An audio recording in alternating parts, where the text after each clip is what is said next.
So if that's the why, let's talk about the what. We're going to cover these things. I'll help you understand the origins of Agile.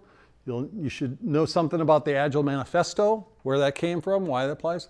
How Agile is, so when somebody says work smarter, not harder, Agile is the working smarter answer to that. We'll take a closer look at the framework called Scrum. We'll bust a few Agile myths. And then I want to distinguish between micro and macro agility. So the origins of Agile, a lot of people think that it flowed out of the technology industry and applies to software. Nope. Came out of post-World War II Japan, hardware industry actually, right? World War II left everybody devastated but the US. If we could make it, we could sell it. And we did gigantic production runs. Automobile companies would establish entire floors of factories that did nothing but stamp out the left front fenders of a Ford Fairlane. Japanese couldn't do that. They couldn't afford any of that. So they developed a manufacturing concept called cellular manufacturing. These two guys, Takeuchi and Nanaka, studied those companies because those companies took that manufacturing concept, cellular manufacturing, they applied it to product development. And in January of 1986, they published in the Harvard Business Review this article, the new product development methodology. And it's based on their study of companies like Toyota, Honda, Canon, the large Japanese manufacturers, hardware manufacturers. An excerpt from it, they called it a form of organizational knowledge creation, especially good at bringing about innovation, this new method of product development. They said it's a holistic approach as the whole process is performed by one cross-functional team across multiple overlapping phases. The team tries to go the distance as a unit, passing the ball back and forth in rugby-like fashion. And the subtitle of the talk, or of the paper, is Stop Running the Relay Race and Take Up Rugby. So this is just a description. If you read this description on cellular manufacturing, and if you know anything about Agile, you'll be able to draw the analogs in a heartbeat. It's cellular manufacturing applied to product development. All right, so fast forward, 1990s.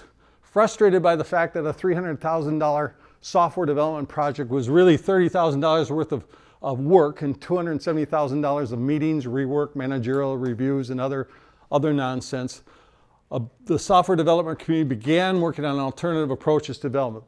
So 1995 is Scrum. They said there was XP, probably led that.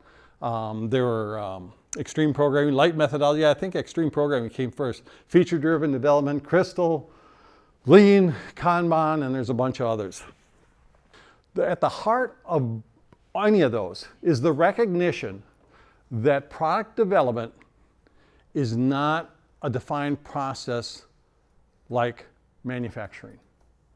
It's not a Frederick Taylor process where things can move down the line. It's not a defined process. It is more of an empirical art. It has more resemblance to how you put on a theatrical production than how you organize a manufacturing line. We'll dive into that in a little more in a little bit as well. So, 2001.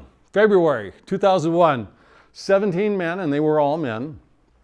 They were all software developers. These are people who were dabbling around in Scrum and XP and the other light methodologies. They got together, they called themselves the Agile Alliance, and a larger group of organizational anarchists would be hard to find. And they said, we've got to, because this is what software coders or developers do, we need to codify this. And they developed the Agile Manifesto.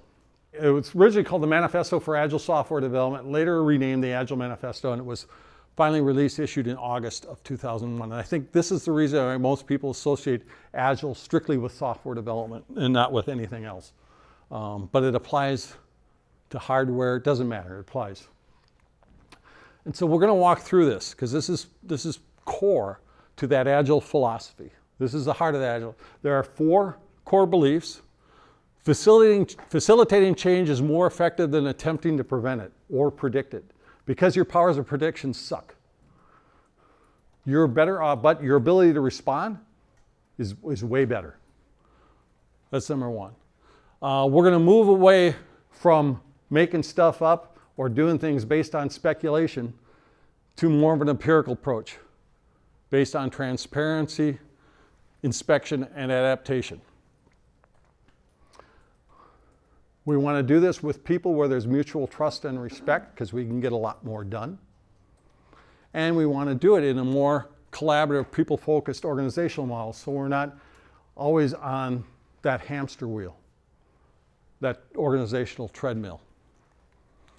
They also developed 12 principles. And in this order, the highest priority is to satisfy the customer through early and continuous delivery of valuable product. We are going to welcome changing requirements even if they come late in the process because that's what's going to give our customers competitive advantage. We're going to deliver working product frequently and as quickly as possible. And God, we need the business people to be more involved. We need them to be kind of working with us hand in hand through this.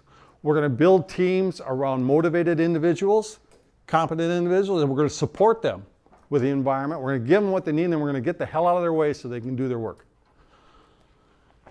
By the way, the most effective form of communication is face-to-face communication. There's no secret on God's green earth that that's the best way, not the best way. Our primary measure of progress is completed work, working product. We want processes that allow us to work at a sustainable pace.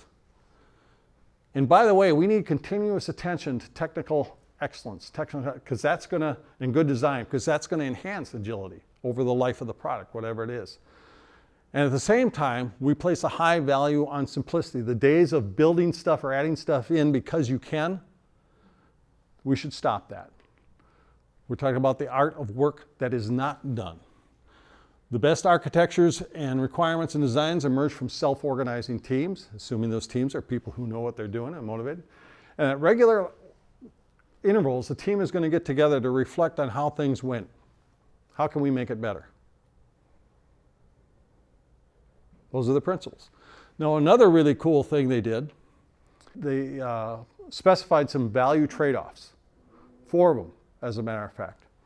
Where the stuff on the left is certainly, they're saying, it's not that those things aren't important, but when push comes to shove, individuals and interactions are more important than processes and tools.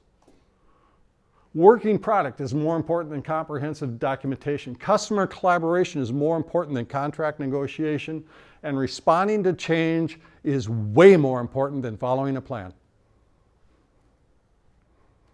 Not that those things are not important, but when push comes to shove, if they're in competition, if there's friction between the two, the stuff on the right is more important than the stuff on the left. Since then, there's 3 laws that have kind of emerged as the agile practice has gone on, right? So that manifesto was published in 2001. First law is the law of the customer. An obsession with delivering value to customers is the be-all and end-all of the organization. It's kind of a return to Peter Drucker when he said the purpose of a business is to serve a customer. Some knucklehead later changed that to the purpose of a business is to serve the shareholders. That really messed things up. That really got us off track.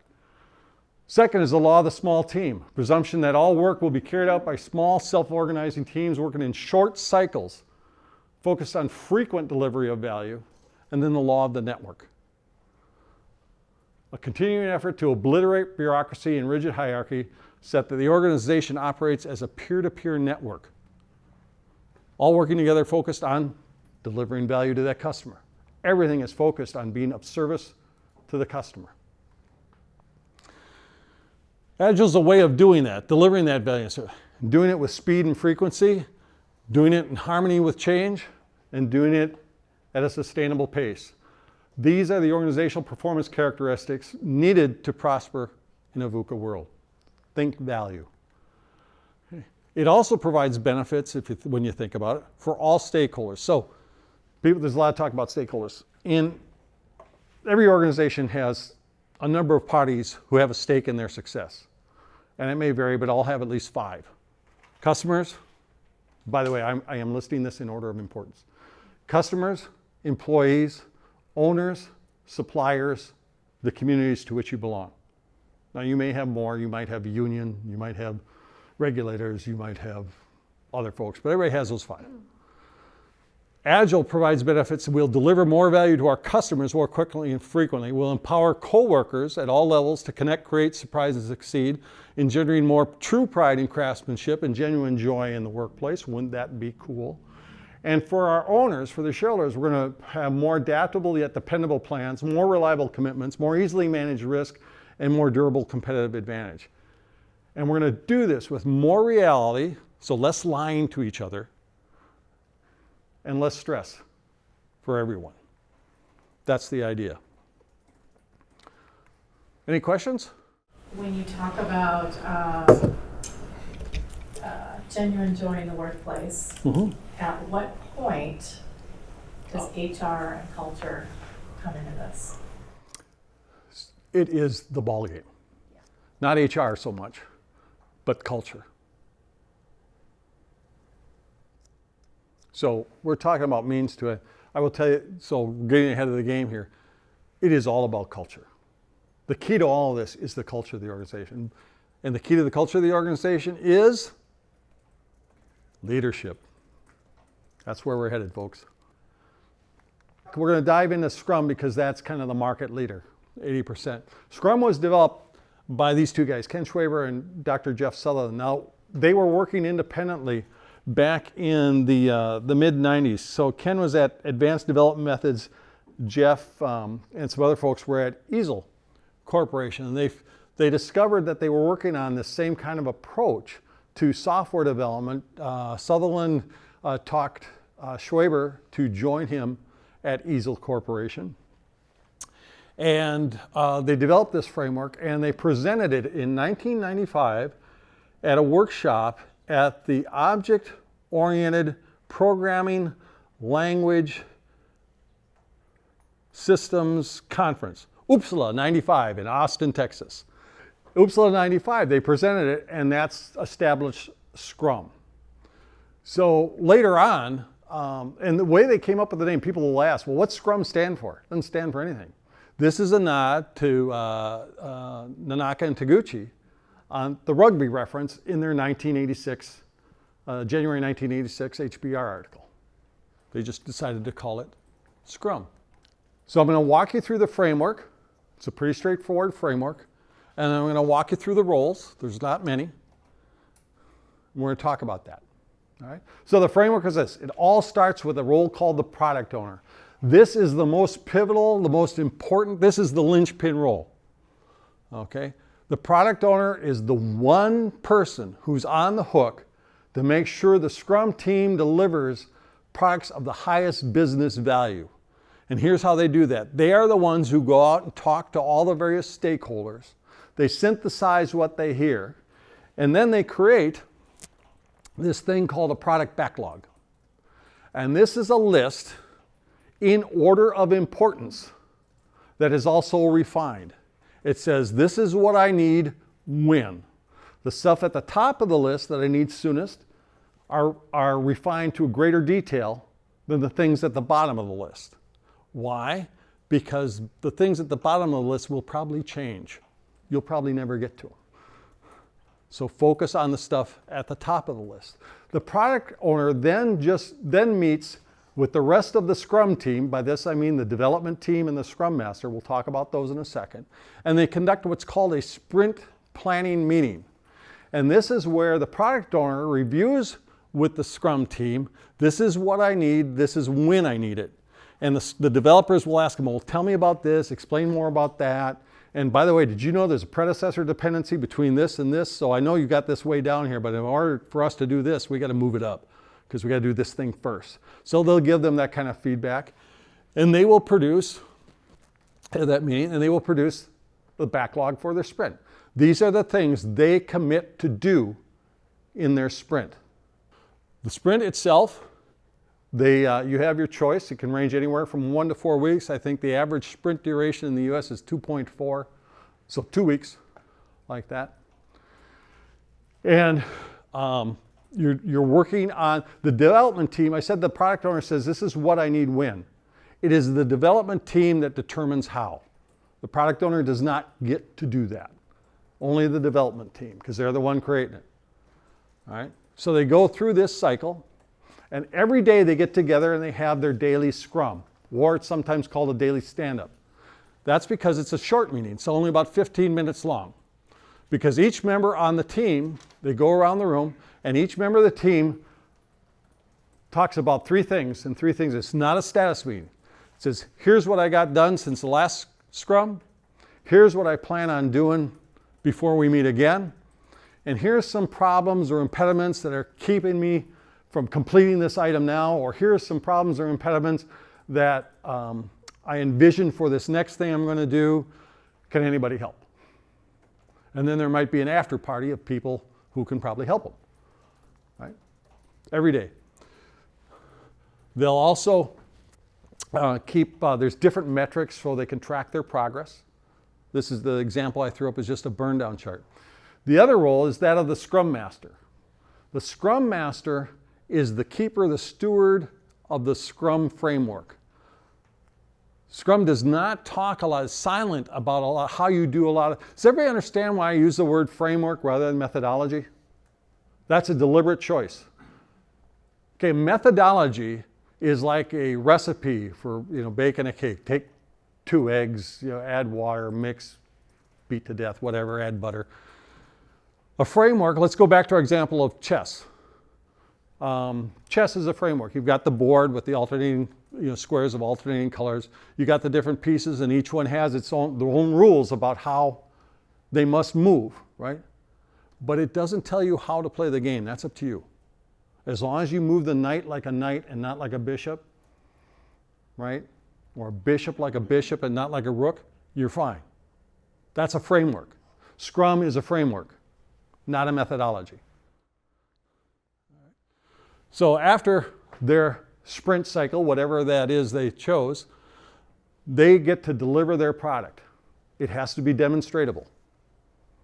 It may be software, it may be hardware, it might be a consulting outcome, but they have to be able to demonstrate it. They do that to the product owner and whatever other stakeholders the product owner chooses to invite to that review. Because remember, it's the frequent delivery of business value that we're after. There's one more thing the Scrum team does, is they get together and they conduct a sprint retrospective. What went well, what went crappy, and they talk not only about the mechanics, but also about how do we get along as a team. That sort of thing. What should we do differently on this next thing? And then they go back and have another sprint planning meeting, because all this time, the product owner has been working with the stakeholders and has been reordering and refining that product backlog. That's the Scrum framework. That's it. You get a couple of events, a couple of roles, some activities, a few artifacts. That's all there is to it. You don't see schedule, you don't see budget in any of that stuff.